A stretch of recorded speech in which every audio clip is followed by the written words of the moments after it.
afternoon and welcome to the Lunchtime series with me, Kim Britz, leading the charge with insights, information, and ultimately effective results. Joining me in today's leadership and coaching segment. She's a GPS for parents and toddlers through teens, a parent educator and parenting coach who empowers parents to solve frustrating behaviors and raise great humans. And we need those. By focusing on building relationships and skills, please welcome back to the show, Kate Garzon. How are you doing, Kate? I am great, Kevin. It is so lovely to see you again. Yes, we worked it out now. It's been over a year. It's like, wow. It's Has like, been. so just before we start, what is it that you do? Like, what is that GPS? So, as you said, I'm a parent educator and a parenting coach. And I called my company Guided Parenting Support, GPS, because parents are always in the driver's seat of their own family. And so the work that I do with parents, we focus on their values, their goals, and their pain points rather than a particular formula or a particular parenting style that you need to adhere to. And we look at what's going on in their family with the characteristics of their humans. And then, they're driving the family minivan and I'm that GPS in the passenger seat guiding them. And the thing that I bring to it is a really strong background in child development, because once parents understand who their kids are and how the world lands on them, it makes it so much easier to have empathy, to scale your expectations to match their development, and to just have a more cooperative household overall. Yeah, and just to tie this in, because I mean, I remember when we first spoke about parenting and corporate, like, what is that connection? It's so important to have someone like you that helps us navigate this better, because very often, and most of the time, we have corporate individuals, business people who are also parents, and and they need help. They do, and I have clients all over the globe, and the some are paying me privately. So those are folks who have more resources, which typically means they have jobs that pay well. But I also work with not-for-profits, and I work with organizations that pay me to come in and do parenting support for unhoused individuals. So I have worked with people across the entire socioeconomic spectrum, and the challenges are different depending on what your day-to-day concerns are in terms of your job. But the goals that parents have for their kids are the same all around the world. And so it's really important to me, if there are business leaders listening to this podcast, giving them some ideas for things that they can do within their teams. Even if you're not upper management, things that you can do within your team, and things that even employee parents can do to support each other within your teams. And then, some things that parents can maybe cut themselves some slack on at home and put the focus on the really important stuff and give yourselves permission to let go of some of the things that actually don't matter in the long run, developmentally. Because if you've got limited time and limited resources, you need to know where to put them in order to, to free yourself up so you don't feel so much guilt. And so you can, get those responsible, accountable, successful, healthy, happy adults that everyone is trying to raise. For those who haven't heard, but the last time we spoke about the body budget, right? And it really, I was like, oh, this is phenomenal. And I have used that. I have shared it with people. Some days I'm like, I don't have it. You need to show up for me. And it was such a practical go-to for framing the way that, you either have the ability to show up right now or you just don't, right? But if you want to hear that, guys, go and check it out on the Lunchtime series. Okay, so how does the way someone was parented shape how they now show up as a parent, especially under the pressure of modern work-life demands? Talk to us about that. The biggest things that I see, and again, this is around the world, right? Regardless, there are cultural differences, there are religious differences, there are value differences. Most families or most parents either want to parent exactly the way their parents did or completely the opposite. There's very little in between. And the tricky bit is that if you were parented, so let me preface this, every single parent that I have ever met is doing the very best they can. And I have worked with families where the parents and children are involved with the child welfare system and the foster care system. With very rare exceptions, parents are doing the best they can with their emotional resources, their financial resources, the trauma that has followed them through their life. And parents want their kids to do well. Right. And that underlying that sort of through line is important to keep in mind, because even if the outcomes aren't necessarily what parents had expected, they're doing their best. And so if you were parented by parents who were attuned and, well-meaning and had some understanding of child development and met your needs, then you as a parent wanting to do it exactly the same way aren't going to be able to match what your parents did. You're going to have to attune to your kids and attune and understand their development. So just looking at the things your parents did and checking those boxes with your kids isn't going to cut it, because how your parents' parenting landed on you is going to be different from how your parenting lands on the kids that you have, if that makes sense. Yeah. And then there are the parents who want to do it completely the opposite, but they don't know what that looks like. And so that's often where I get pulled in is, we want to do this right. We want to do this well. And we're seeing some behaviors that we don't understand, and we're not sure what to do about it. But when we talk about intergenerational trauma, right, we're not just talking about, oh, these things happened to my parents. It changed their behavior and how they treated me. It actually changes your DNA. So the things that happened to your parents and their parents and their parents changed how they interacted with the world, changed how their genes expressed themselves. And those changes get passed on at a cellular level, in addition to the behaviors. So these things weave themselves through. And so if you're a parent who is trying to do this right, and you're also in a working world that looks very different than it did for our parents, and with a village that potentially looks very different than the village that our parents had, trying to do things the same way is going to be really tough, because you don't necessarily have the same reality that you're kind of moving through. Yeah. And as you're speaking through that, my dad didn't really show up for me like I wanted him to. So I always judged it. And I was like, I will never be that kind of dad. And I gave it all this meaning until I understood the sentiment of people do better when they know better.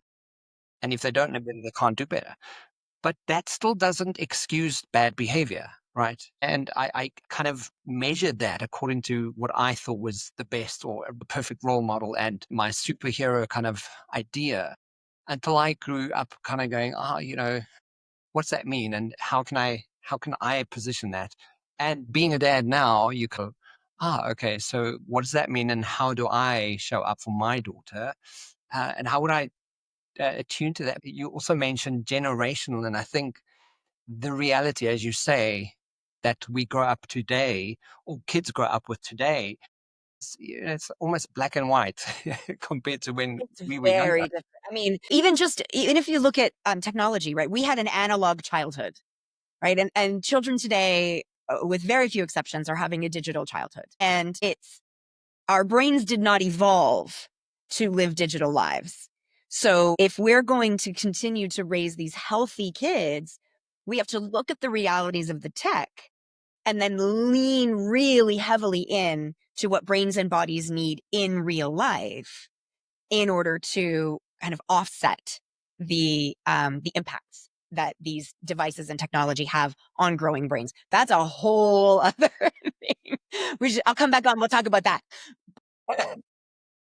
The thinking about parents today in the working environment, you know, and you as a leadership, coach and expert understand this deeply. I read your articles and you talk about what people bring to work with them, and those feelings of, if you're working from a place of scarcity versus abundance, right? How that changes how you show up.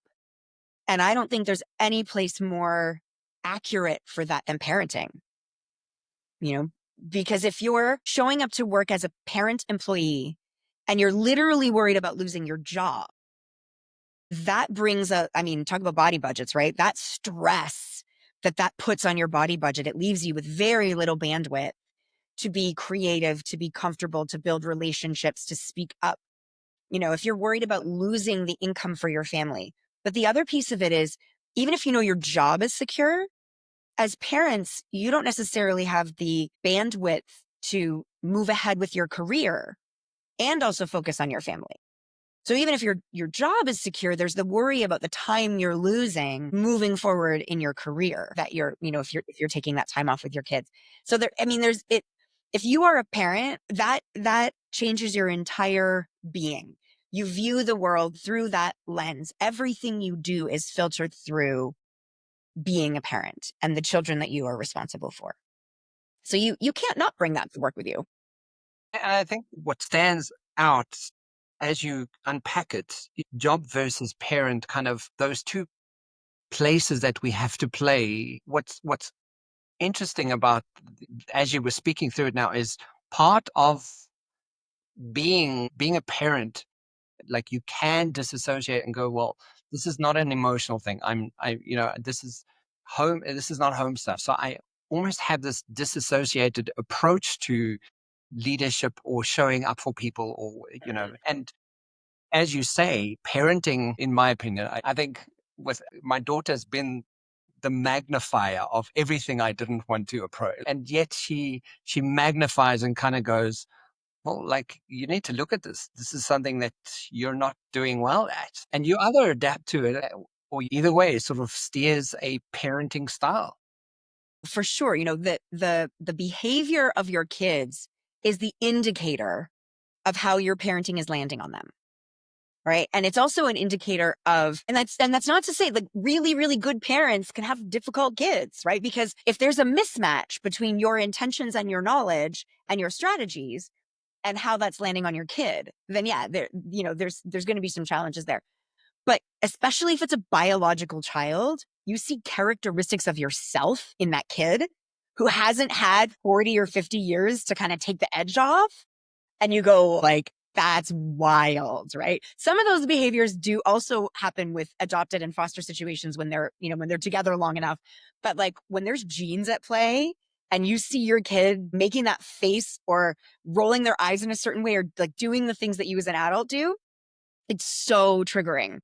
Not only because you biologically it pushes your buttons, but also how hard you had to work as an adult to like overcome that. And you don't want your kid to have to struggle the way you struggled. So And I that laugh because there's so many times, so many responses that my daughter gives me. And then other people will go, that's such a Kevin thing. That's what you do. You always do that. But Kate, in your experience, what's the real cost emotionally and developmentally when caregivers lack proper support from employers and governments? So employers really just don't, it's almost like we don't speak about parenting and the impacts that it has on a corporate environment. Never, not even the sentiment or the idea of what governments sort of lack to do. What is, in your experience, the real cost of that? Oh, it's huge. So if we just, so I live in the US now. I spent my first almost 40 years living in Canada. Very different systems, very different approaches. And I have clients, as I said, all over the world. So each country is slightly different, but humans evolved for infants and toddlers to have their primary caregivers with them most of the time. And so if you are a parent and you are living in a country where you are forced to take your tiny, tiny human and put them in the care of someone else, no matter how awesome that care is, doesn't matter how wonderful that nanny is, doesn't matter how wonderful that grandparent is, doesn't matter how wonderful that daycare is. If you gave birth to that child, you're barely healed and you're still going through all of the hormonal changes. And regardless of whether you created the human or acquired the human, right? Adoptive parents go through this too. Sleep deprivation is insane. Those first 5 years, you're sleeping erratically because you have to meet your kids' needs. So you're looking at this situation where you've created or acquired this little human who you would give your life for, and they are super needy, right? Human babies are, kind of useless compared to like all the other mammal babies. And suddenly you have to hand this child over to someone outside of your home, or you have care if you're very lucky that you can have care coming into your home. But regardless, they are getting exposed to, not only are you not getting the co-regulation and the all of the sort of developmental things that those babies need for their nervous system and their brain development, but just using the example of what those babies are exposed to. You put a kid in daycare before they have an immune system, and the strain on a country's medical care system, the number of babies who are hospitalized with RSV, with COVID, with all sorts of respiratory illnesses that are literally deadly for these babies. You're also looking at higher incidences of postpartum depression because these parents are being forced to leave. It goes against every biological drive, right, to leave that kiddo. So when the system isn't set up to support parents, like I think about having come from Canada where 12 months is pretty much the standard, right? And you can split that between primary caregivers. So, you have time to heal, you have time to bond, right? Trying to find a daycare spot for a child under 12 months in Canada is really tough. They don't really exist for that exact reason. And so once your kid is 12 months or 18 months and you're then putting them in daycare, they're so much stronger and you're more ready for them to go. And there are lots of other developmental reasons why the longer a child can stay with a primary caregiver, the better. But when the system's not set up to support that, you have these parents who have to work and they're being given very high quality options for where to have their child cared for. The level of stress. I mean, the parents that are sobbing on the other end of the line when I'm on a Zoom call with them because the stress is just so much. For some of them, they're working because they have to work. Some are working because they love their careers and it's their sense of purpose and they've poured in all of this time and this energy. If governments can't step up and provide the kinds of supports that in the long run make everybody healthier, they make everybody stronger, they make everything better. If governments can't step up, it's parents and children who suffer. And it's horrific. Even parents who absolutely love their jobs and have really high quality childcare and other people to support, they're still struggling because there aren't enough hours in the day and childcare is so expensive and the kids get sick and they have to take, like, it's this whole messy system. But the underlying piece is the incredible amount of guilt parents feel and the developmental damage that it does to kids. Right. And other countries have figured this out in much better ways than America seems to. But even, I was Googling some statistics and even in countries that are, really good, it's still only 4 months of paid leave. Well, 4 months of paid leave, that is not enough time, So listening to that, it almost sounds too good to be true. Do you think it's, and I think it's a necessary question because as you speak through it, you start seeing it's one failed system having the knock-on effect on, people, like organizations, populations, an entire country. So, it starts off with the knock-on effect from just a failed system. Do you think it's sort of reaching for an ideal that's just not possible? Or do you think it's No, really... it is possible because there are countries that do it, right? If you look at the Nordic countries, they do it. And then, there's other pieces to it too. So when I think about not only do parents have to work so hard because life is expensive, but they're also working to pay for their children's education down the road and to save for their retirement. In countries where you don't have a really solid social safety net or where education, the tuition for education is so expensive. So you've got all of these things at play, right? Lack of parental leave leads to parents needing to send their kids off to other places and go back to work far sooner than anybody's ready for. And then you end up with those childcare options being scarce or expensive or not of high quality. And then you look at the illnesses that result, physical illnesses, mental illnesses that result. Then you look at the pressure parents are putting on themselves to raise up these kids who are going to be successful in an unknown future. And so they're pouring money into tutoring and sports and, dance and all of these activities to try and get their kids ahead, get them into good schools, and those cost money. And so there's all of these resources going into this future. And then the pressure trickles down onto the kids. And then, doesn't matter how successful they are if they end up having an anxiety disorder because of all the pressure, right? So it's, I would love for the world to just breathe for a second, just take a step back and breathe. I was having a conversation the other day with parents who were wondering whether they should put their child in kindergarten or because this child was close to the age cutoff, give them an extra year in preschool. And we talked about what this child needed, and all this kid needed was time. They need time to let their brain develop, time to play and breathe and just be without the extra stress of being in an academic program too young. And then when that kid is 20, it won't matter that they, failed kindergarten or whatever, spent in however you want to frame it. That's often the way it's looked at. Oh, you're a year older than everybody else. You failed a grade kind of thing. What will matter is that this kid had the time to develop and to grow. And that kid at 20 will be more confident and mentally healthier and most likely more successful because of that extra time. And I just wish the world could give everybody a little bit of room to breathe. So just tying this back to managers and leaders in a work environment, you've seen many organizations unintentionally burden working parents. So what are the low cost or grassroots strategies that you've seen work well? And what are some of those initiatives driving or driven within a team context or in a working context that actually help support this? What works best across industries that I have seen is when there is really legitimately open and honest conversation between leaders and team members that doesn't come with anything punitive. When you can have really honest conversation, and I'm not just talking about the team members who have or who are parents, the team members who are not parents need to be equally involved, because it's really important for non-parents to understand the stressors that parents bring into it.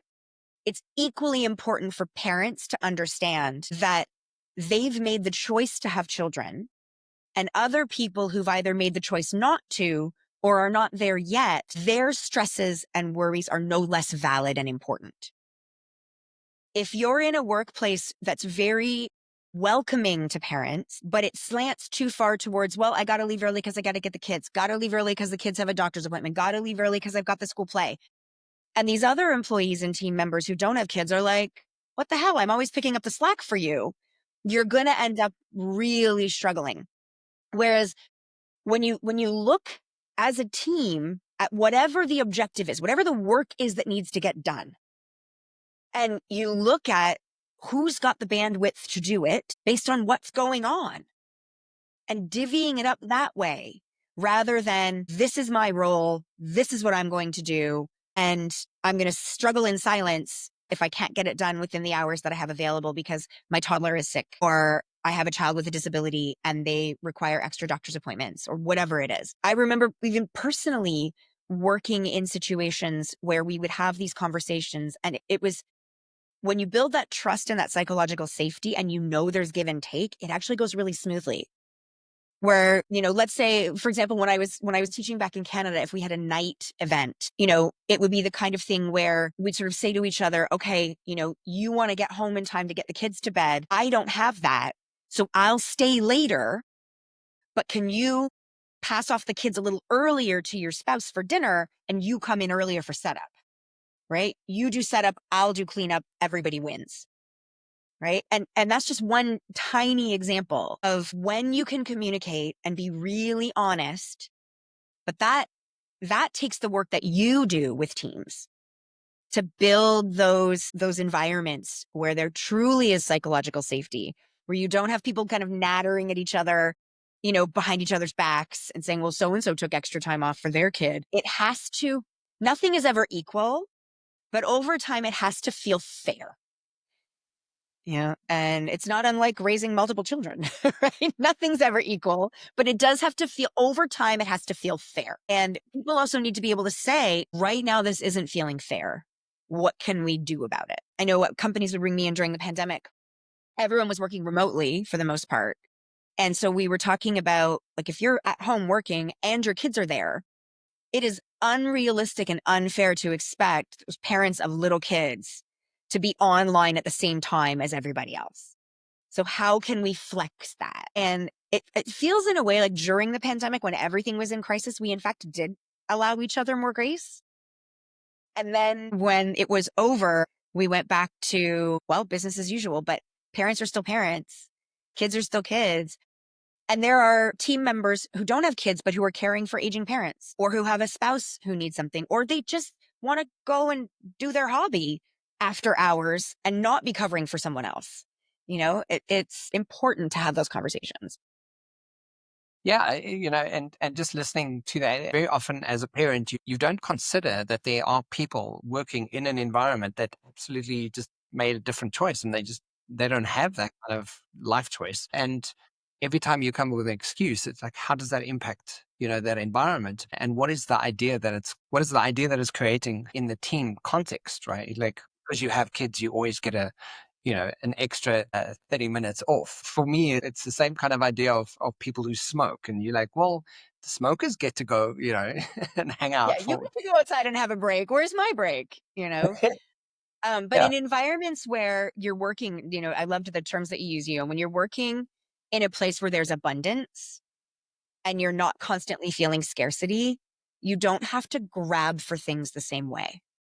Right. When you work in a place where there's give and take, and you give when you have it to give and you take when you need it. And if you can have conversations about when that is feeling unbalanced over time, then it opens up so much freedom and flexibility for people. And it also means that when there are times where a leader or a team member isn't able to step in and support those employee parents, they can be honest about it and set a boundary that doesn't feel punitive. It's just the reality of the situation, and they know that they would if they could. But these conversations can't just magically happen. You can't just walk in one day and say, this is what I need. What are you willing to give me? And vice versa. That trust has to be cultivated. And that understanding that everyone wins when we all contribute in whatever way we can. And it was something actually my husband and I both noticed when we moved to the US. Individuals were wonderful. We have made some incredible friends and met some really, really great people. But work environments tend to be more zero sum, right? In order for me to get what I want, you must not get what you want. And that feels very strange. It goes against our innate Canadianness, but it works against everybody's best interest, their health and their wellness and their sense of safety and trust. And that eats away at the body budget. So it does. it's that body budget again. If time is a working parent's most limited resource, where should they focus it with their kids to create the biggest emotional development return? Because it's true, it's all consuming, and you will never be the same person once the child arrives. And it's like, oh, okay, so there's this human. It's completely consuming. What is the next best step for people who need to show up with some resource? It's a great question. When you're dropping your kids off at childcare, at 7:30 in the morning, and then you're heading to work, and then they're in care the entirety of the day, whether that's school or aftercare, and then you're picking them up and you've got a few hours before bedtime. And again, this adjusts depending on the age of the child, right? When kids are little, they need parents to be giving them a bath. They need parents to be reading them a story. But going back to what we mentioned earlier about how expensive post-secondary education is in many places, there's this feeling of my children need to have a really padded resume and they need to be doing very well in a really good school in order to have that successful life. And I would love for us to measure success a little differently. If we could measure success as how content and satisfied and mentally healthy these kids become as adults, how, balanced is their body budget? How resilient and flexible are they able to be? Are they able to be accountable for their actions and their choices? Do they have a sense of purpose and meaning? Do they have skills that they can use to make the world better for themselves and other people? That doesn't necessarily mean going to an Ivy League university, right? There are thousands of ways for that to look. So if as parents, you could sort of take the focus off of, I have to maximize these hours after school in order to ensure that my child has all the things they need for this resume, because it downloads the stress onto kids younger and younger and younger and younger. Before the age of 5, that's when, by the time kids reach 5, their brain has reached 90% of its adult size. So there's a ton of stuff happening in there. The more cortisol that's being released, the more adrenaline that's being released, And the fewer opportunities for co-regulation that kids have under 5, the more kind of amped up their brain is going to be and their nervous system is going to be. And that's not optimal for learning. It's not optimal for mental health. It's not optimal for physical health, right? Once that part of your brain, that amygdala fires up, it's really hard to kind of calm it back down. So if we can protect childhood longer, so when parents come home from work, instead of, did you do your homework? Let's get ready for soccer practice. We got to go to swim lessons. You got to practice piano for half an hour, et cetera, et cetera, et cetera. If parents focused, number one, on making sure their kids were getting plenty of sleep, that sleep is hands down, we are chronically sleep deprived globally. It is the thing that impacts our brains the most, our body budgets the most, development the most, and it's the thing that is suffering. So take a look and how can you protect sleep above all else and ensure that for your kids' developmental stage, they're getting the right number of hours. The other thing that needs to be protected is play, unstructured child-led play, because there are dozens of developmental outcomes that happen during play.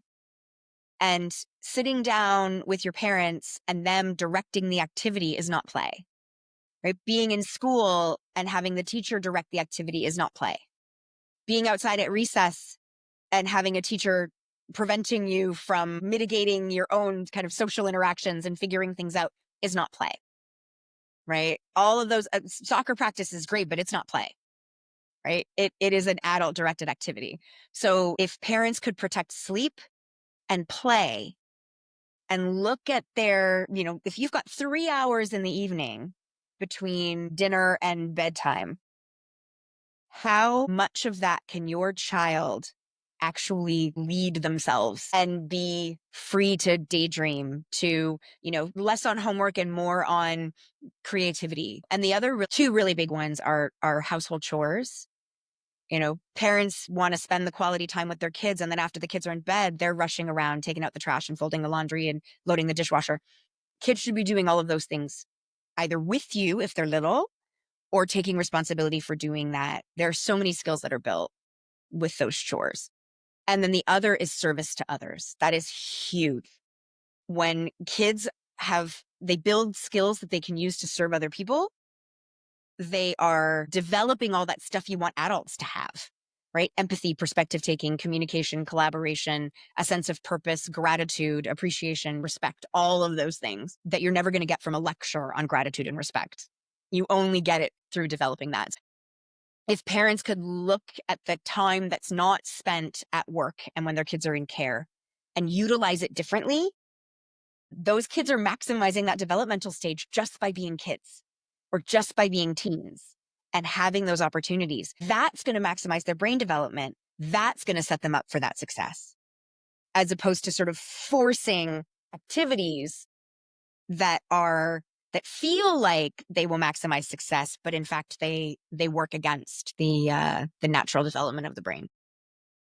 So, and I'm just thinking now, and without sharing too much from people that I know and personal stories, but essentially what happens very often is when it's an adult directed activity, that whole idea of, you need to play piano, you need to rehearse this much, you need to be able to do this sport, you need to be able to get A's in your doing.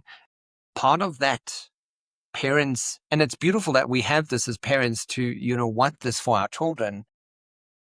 It's not necessarily the best approach to kind of want it more than your child wants, right?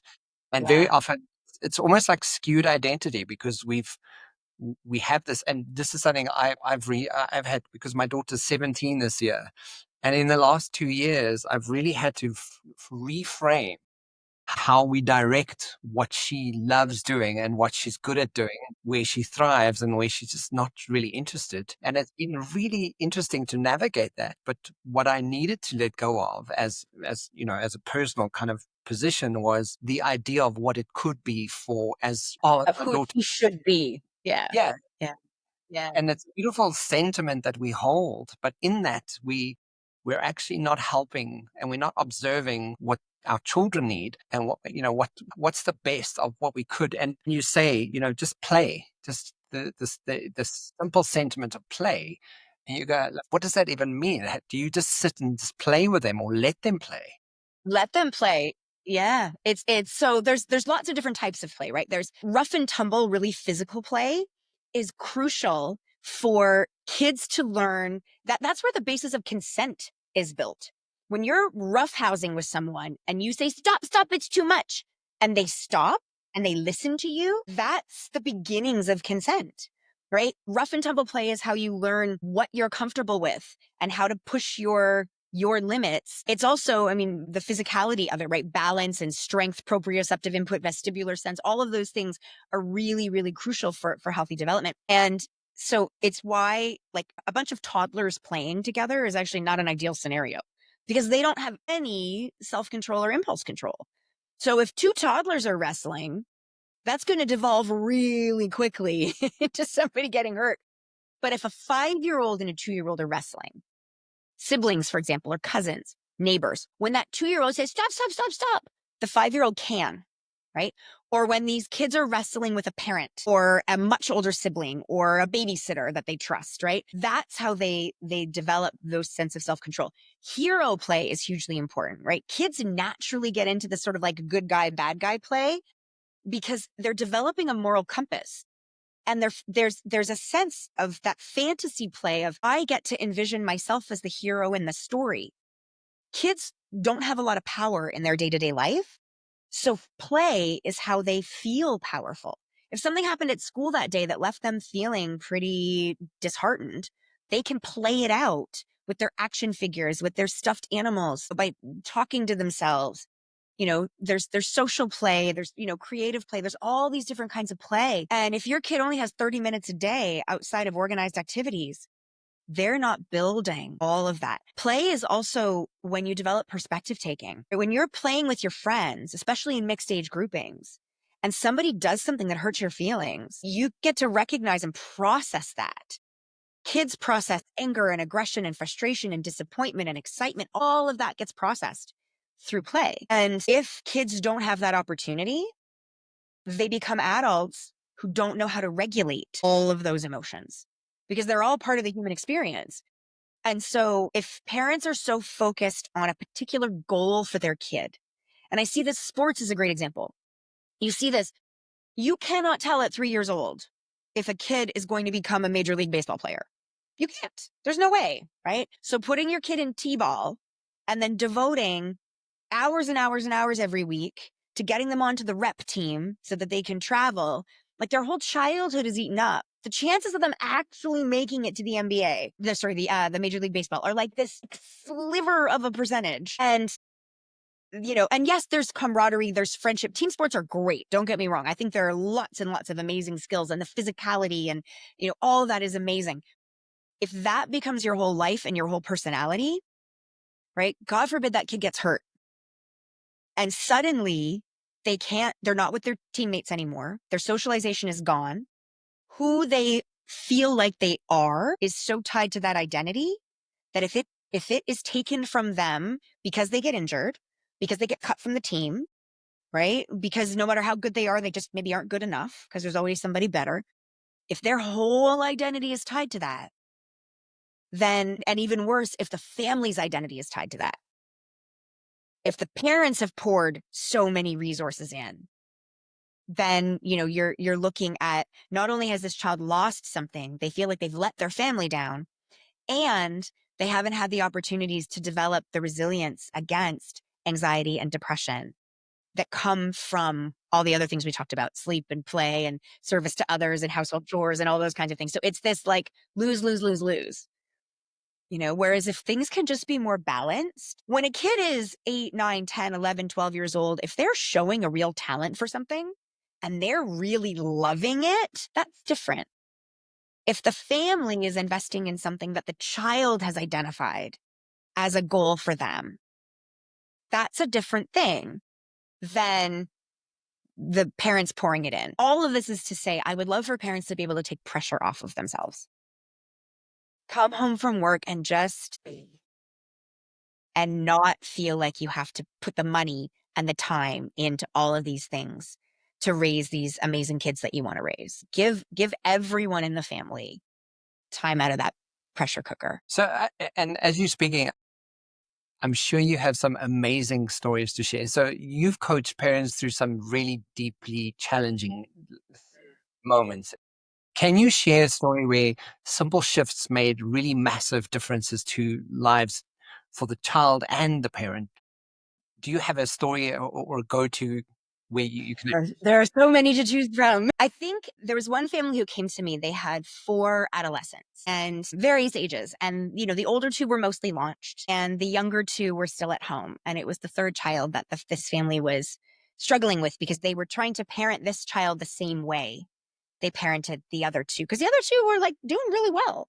And these are really wonderful parents, right? Loving and responsible and well intentioned. But how they were parenting was landing differently on this third kid.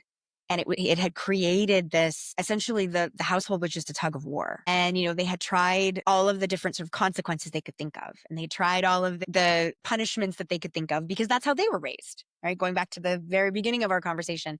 If you're raised in a way where you do something wrong, there's a punishment. Doesn't matter what the reasons were behind the behavior. You just went to punishment. Then that's the very natural thing as a parent because you want to raise a responsible kid or a kid who becomes an adult, right? You want them to be responsible and accountable. And so they have to know there's a consequence. Except the piece that wasn't realized by these wonderful parents was that there were very real reasons underlying these behaviors and it was impacting.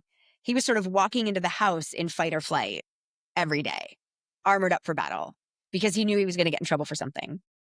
And they were armoring up for battle as he was walking in the house because they were just waiting to hear what had gone wrong that day. And it was by taking a step back and giving them permission to sort of drop some of those punishments and some of those consequences in the short term while we focused on the relationship. And truly, we focused on what were those. Getting him enough sleep was a huge one because there were things getting in the way of him getting enough sleep, one of them being the phone. And that's a whole other conversation. But it was causing so much tension and he wasn't sleeping enough.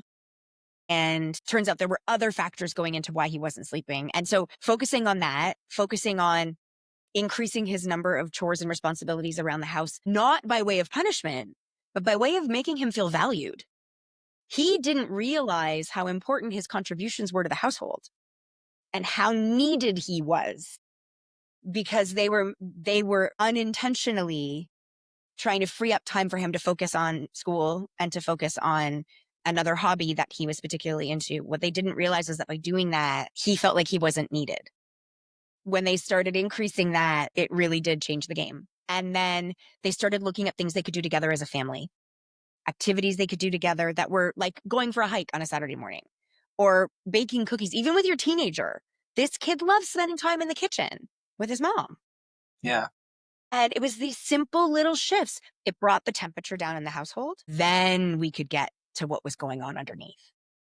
And they were able to make shifts as well for the younger sibling that was coming up. So it was incremental changes that matched what was actually going on in the family. And it didn't cost them additional resources and it didn't cost them additional time. It was just a shift in how they used it.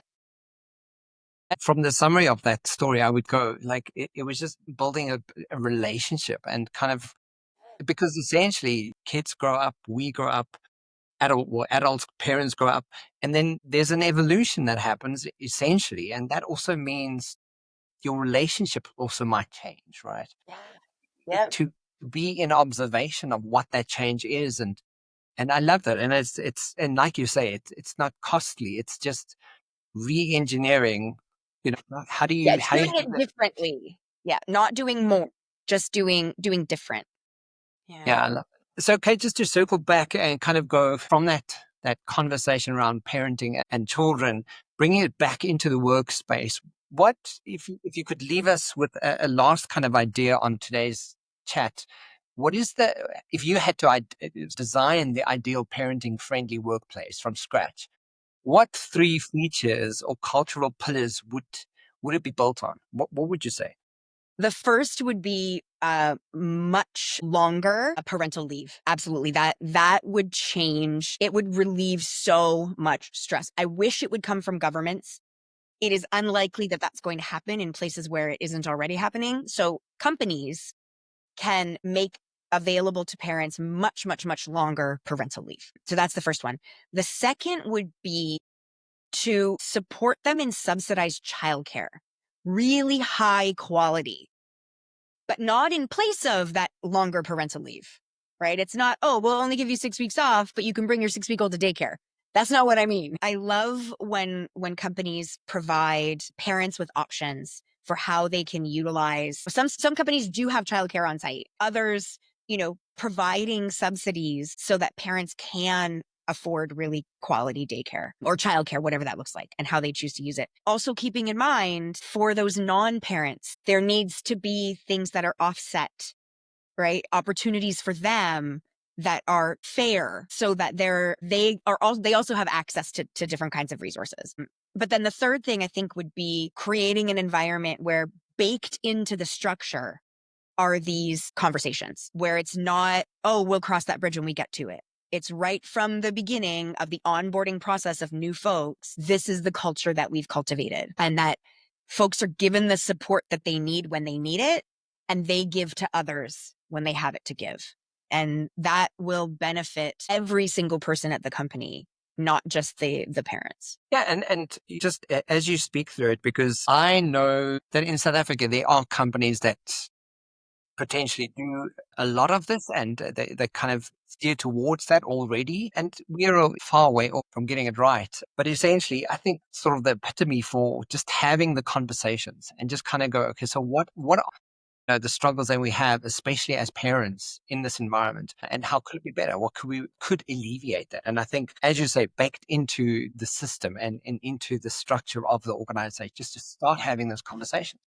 And if parenting is a long game, right? You invest in that infant and the payoff doesn't come for decades. Parenting is a long game, and companies should look at it that way too, right? If you invest in your people during the hardest times of their life, whether that is as a parent or as a caregiver to elderly parents, whatever that looks like, when your people are struggling, when you are there for them, that is going to be paid back tenfold in loyalty, in productivity, in performance.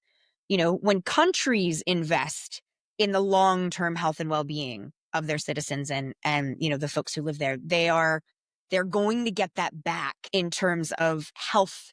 They're not spending as much on medical and not spending as much on mental health services, and getting it back in terms of this healthy, thriving. I mean, violence goes down when people aren't exhausted and stressed. It's everybody wins when we can approach it from that position. Fantastic. I love it. She's the GPS for the parents of toddlers through teens, a parent educator and parent coach who empowers parents to solve frustrating behaviors and raise great humans by focusing on building relationships and skills. Kate Garzon, if we want to get hold of you, I know we've shared it before, but tell us where we can go. What's the quickest way to do that?